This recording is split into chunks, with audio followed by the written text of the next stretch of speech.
Let me tell you plainly, there is a power beyond ourselves, a force that, when it first steps into a life, turns everything upside down.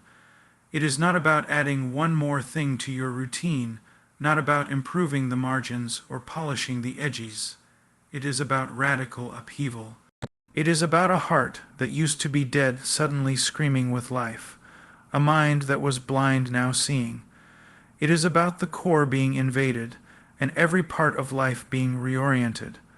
I know many will hear these words and feel uneasy, because the notion that something first must change everything runs contrary to the way the world sees transformation. In the world's view, change is incremental. You tweak a habit, you form a discipline, you rearrange priorities bit by bit. But that's not the way this power operates. When it comes, it rips out the foundations, and unless it comes first, unless everything is reordered around it, nothing lasting will survive. There was a man broken and hopeless, chained by sin, weighed down by guilt, longing for relief. He heard whispers, calls from another realm, and in one moment that power struck him like lightning. His world as he knew it crumbled, his idols tumbled. He was no longer the same. That moment was not the end. It was the beginning of everything. He would spend years grappling with what was done in him, trying to understand how this force so thoroughly rearranged him. He would face opposition, inner conflict, fear, temptations, backlash. But always that primal truth would remain. Before anything else, that power had to come first. You cannot walk into a room and rearrange the furniture without opening the door. Likewise, you cannot invite transformation into your life unless you first admit that there is something you cannot do, something beyond yourself calling you. That admission is both humiliating and liberating. Humiliating because it reveals weakness, inability, ruin. Liberating because it unleashes hope in the fact that there is a way beyond the way you have tried and failed. Listen, if you try to reform your life without that first work, you will remain superficial. You may straighten your schedule, you may clean up your speech, you may attempt to cultivate virtues, but inside the rot remains. You may fool others, you may even fool yourself for a time, but the core, the reservoir of desires, the subterranean springs of longing, those remain unchanged until that power invades. Do you feel it? There is a longing deep within you that your attempts at self-improvement do not reach. You can discipline your body, you can restrain your tongue, you can loop yourself into habits of prayer or reading, but there still remains a restlessness, a guilt, a disquiet you cannot silence. That is the sign that the first change has not yet come. That internal revolt points to a reality untouched. Now, when that change happens, everything changes, not in equal degrees, not instantaneously in every detail, but in direction. The axis shifts, the compass resets. Things you once coveted, you now despise. Things you once despised now delight you. Your sense of shame shifts, your boldness shifts, your appetite for truth, your appetite for holiness, your appetite for purity. These awaken. You begin to live by new metrics. Where once success was measured by comfort, popularity, wealth, now success is measured by faithfulness, truth, devotion. And don't think that means life becomes easy. Far from it. The path narrows, the pressures increase, the opposition rises. You're dragged through valleys you never expected. But every hardship takes on new meaning because your rooting is no longer in comfort or approval. They're in a deeper place. Now, some will ask, but how can I be sure? How do I know this change has taken place? I will tell you, you will see fruit, not perfect fruit, but fruit. You will see a hunger in your soul for things you once ignored. You will see your prayers changing, for they will become less about your comfort and more about truth. You will see your relationships shifting, for you will no longer want to be unequally yoked with what impairs your faith. You will see a fear of regression, a dread of compromise, a temptation you once embraced now revolting in your flesh. This change first must come, or nothing else will stand. Think of a building built upon sand. When the rains come, it collapses. But if the foundation is reset, if it is laid on rock, though storms rage, the structure remains. That power that comes first is the rock. Every new stone, every new timber, every new roof rests upon it. If you try to build the roof first, the walls next, the foundation last, you will fail. And so I plead with you, stop trifling with the idea of improvement without foundational change. Stop trying to get 2 or 3 things right while your heart remains untouched. Stop trading the superficial for comfort when the depths call for reckoning. Stop pretending that small adjustments will suffice when you know they never have. Do not waste years in religion, rituals, or moralism, missing the one thing that must come first. Now, how is that change invited? How does this power enter? First, by total surrender. You have to yield. There is no half measure. You cannot reserve a corner of life untouched. You cannot say, I will change this, but hold on to that. No. Every idol must be dethroned, every altar torn down, every crevice surrendered. You must come naked, stripped of pride, ambitions, and excuses. Second, through stark repentance. Not the kind of repentance that is merely remorseful tears over consequences, but true repentance, a radical turning away from the path you walked with no plan to return. Repentance means you reverse course entirely and continue walking that reversal. You don't linger at the crossroads, you cross over. Third, through faith, not a faith in your faith, not a faith in performance, but faith in the finished work. Trust that this power acts, trusts that when it invades, it transforms. You cannot negotiate with it. You cannot bribe it. You must depend. You must call upon what you cannot see, rely on what you cannot fully grasp, and rest in the assurance that your surrender is met with intervention. And then, after that moment, you live in the tension of already and not yet. You will battle your flesh. You will wrestle with your mind. You will be tempted to revert. You will see darkness rise and threaten to swallow you. But you will stand, or you will fall, depending on whether you return again and again to that first experience, that foundational change.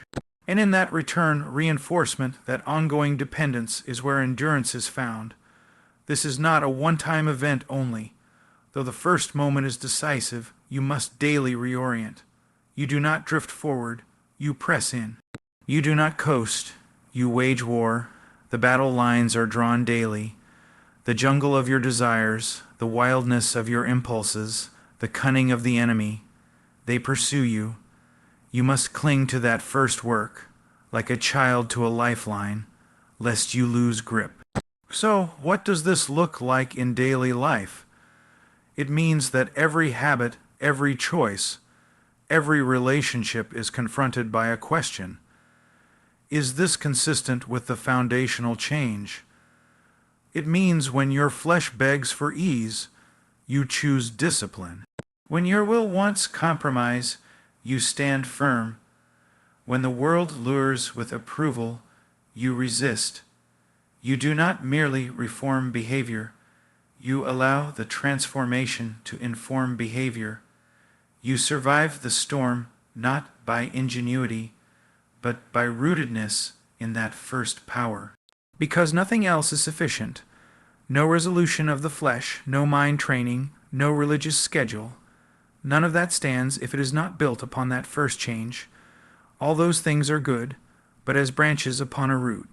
Do not try to root them in yourself. Let them draw from that root. I know pain will come. You will be tempted to despair. You will feel failure, guilt, doubt. Let that push you deeper. Let it drive you not into hiding or rationalization, but into dependence. Run to the source of change, not away. Cling to it. Scream for it. Beg for renewal, for if that change is present, and I speak from experience, not theory, nothing is wasted. Every trial, every tear, every wound gains purpose. Every brokenness becomes a portal. Your scars become testimonies. The things that once crushed you now bear witness to the power that first invaded. You begin to see meaning behind suffering, direction behind chaos, hope behind death. All because something came first. Do not wait until you feel worthy.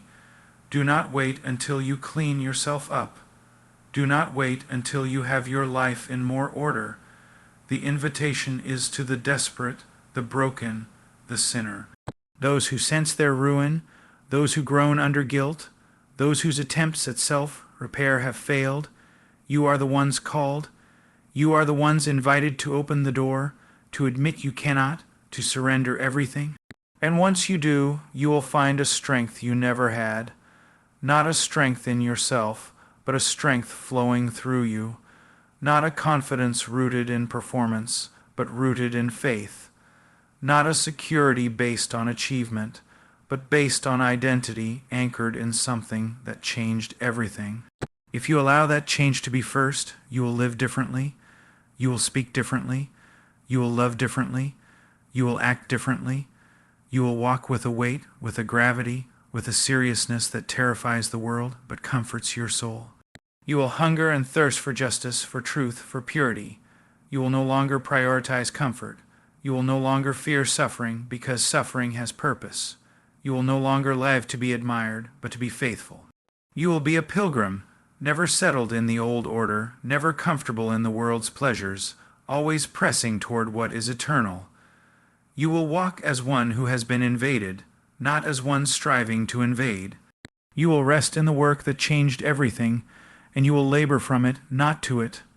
So if you hear this, and your heart stirs, do not silence it.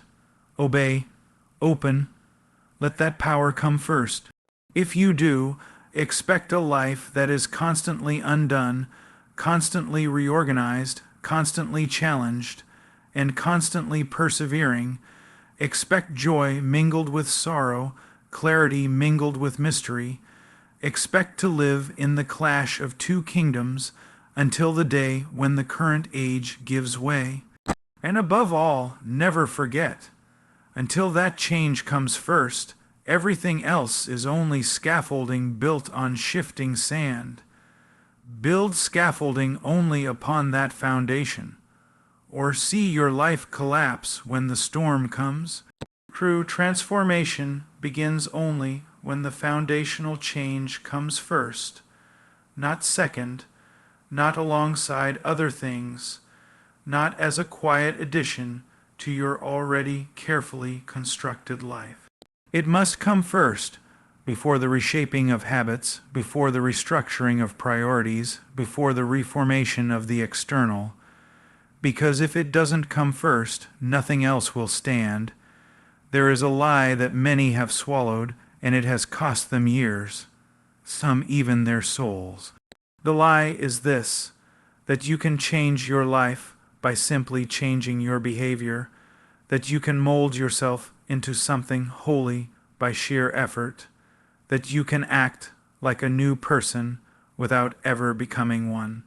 That lie breeds actors, not disciples. It fills buildings with people who look transformed but are only masked. It convinces people that putting on the appearance of transformation is the same as being transformed. But it's not. This foundational change is not cosmetic. It is not surface level. It is not a matter of tweaking or tinkering or adjusting what already exists. It is demolition. It is the tearing down of everything that once held your identity, your hope, your confidence, your direction, and in its place the laying of something entirely new, something unshakable, something immovable. Something that cannot be manufactured by willpower or intellect or effort. That kind of change cannot coexist with self-preservation. The old must die. The old nature must be crucified, not negotiated with. That is why this change must come first. You see, there are many who have tried to walk in newness without dying to the old. They have tried to carry their former loves, their former priorities, their former gods into a new life, and they wonder why it all falls apart. They wonder why the weight is unbearable. They wonder why their efforts produce temporary results at best, hypocrisy at worst. It is because they did not allow the first work to be done. They did not allow themselves to be broken. They sought transformation without surrender, but the true foundation can only be laid in the ashes of the old life. When a man or woman experiences that foundational change, there is no mistaking it. There is a clarity of conviction, a deepening of awareness, a rupture in the heart that cannot be faked. It is as if a divine earthquake shakes the soul, toppling every idol, exposing every hidden rebellion, stripping away every false assurance.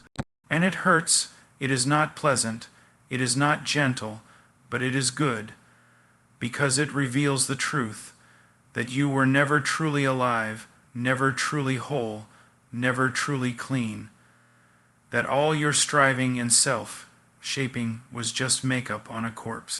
That only when that first work is done, when the foundation is laid by the hand of heaven itself, does true transformation become possible.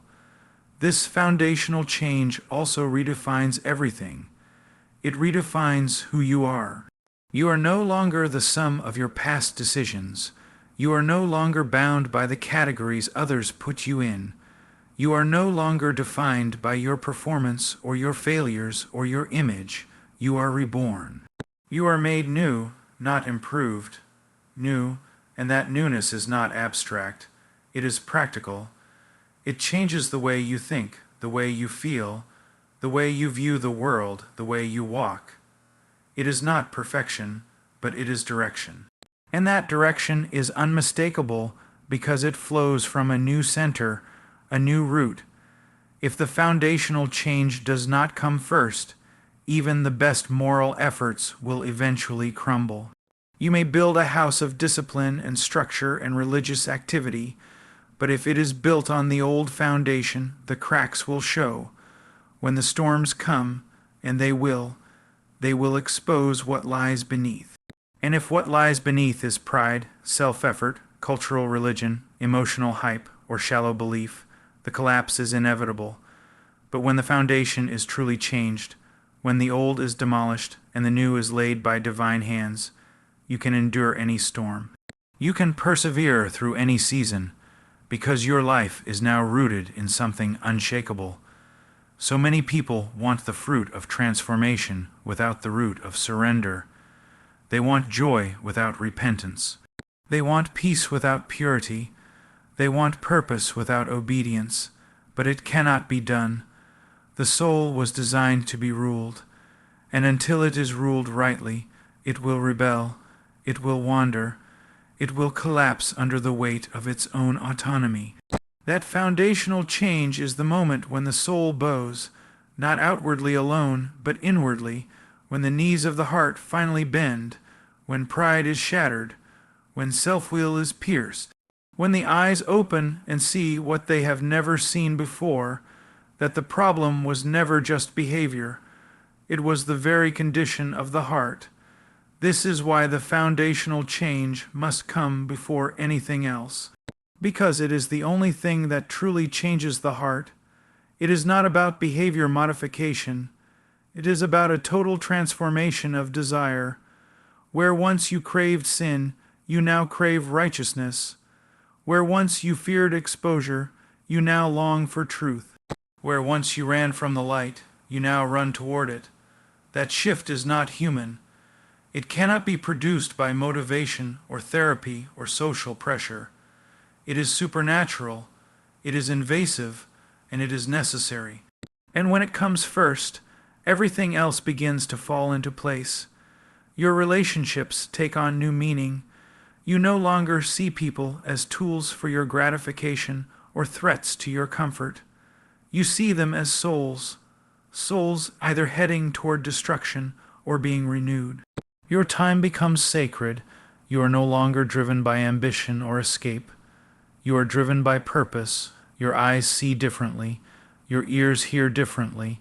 The very atmosphere of your life changes, not because you are trying to act differently, but because you are different. But you must understand this foundational change is not something you control. You do not summon it, you do not schedule it, you surrender to it, you cry out for it, you plead for mercy, you humble yourself. You stop pretending, you come with nothing, and when you do, the very power that raised the dead begins to pulse through your life. It is not emotionalism, it is not tradition, it is not religious performance. It is the raw, real power of true change, and it will cost you everything, because that first change requires a death. Your old self must die. Your dreams must be laid down. Your rights must be surrendered. Your preferences must be crucified. But in that death there is life. In that surrender there is freedom. In that brokenness there is healing. The foundational change is not the end of joy. It is the beginning of real joy. It is not the removal of identity. It is the discovery of true identity, but only when it comes first. Do not be deceived by a transformation that leaves your foundation intact. Do not be satisfied with tears that do not lead to repentance. Do not mistake religious motion for spiritual life. Wait, seek, cry out. Be honest about your need. Refuse to settle for shallow substitutes, because until that change happens, you are only rearranging the chairs on a sinking ship. And yes, it is possible to fool others. It is even possible to fool yourself for a time, but the foundation never lies. It is either changed or it is not. You cannot serve two masters. You cannot build on both sand and rock. You cannot live with 1 foot in the kingdom and 1 foot in the world. That first work makes the divide clear. It draws the line, it sets the course, and once it comes, once that foundational change is real, you will know it. Because though you may still wrestle with sin, you will hate it. Though you may still fall, you will rise in humility. Though you may still doubt, you will return to trust. Your life will be marked not by perfection, but by a new direction. A direction that flows not from self-effort, but from a new heart. That is why we must preach this. That is why we must not offer people improvement without surrender. That is why we must not reduce transformation to self-help or morality.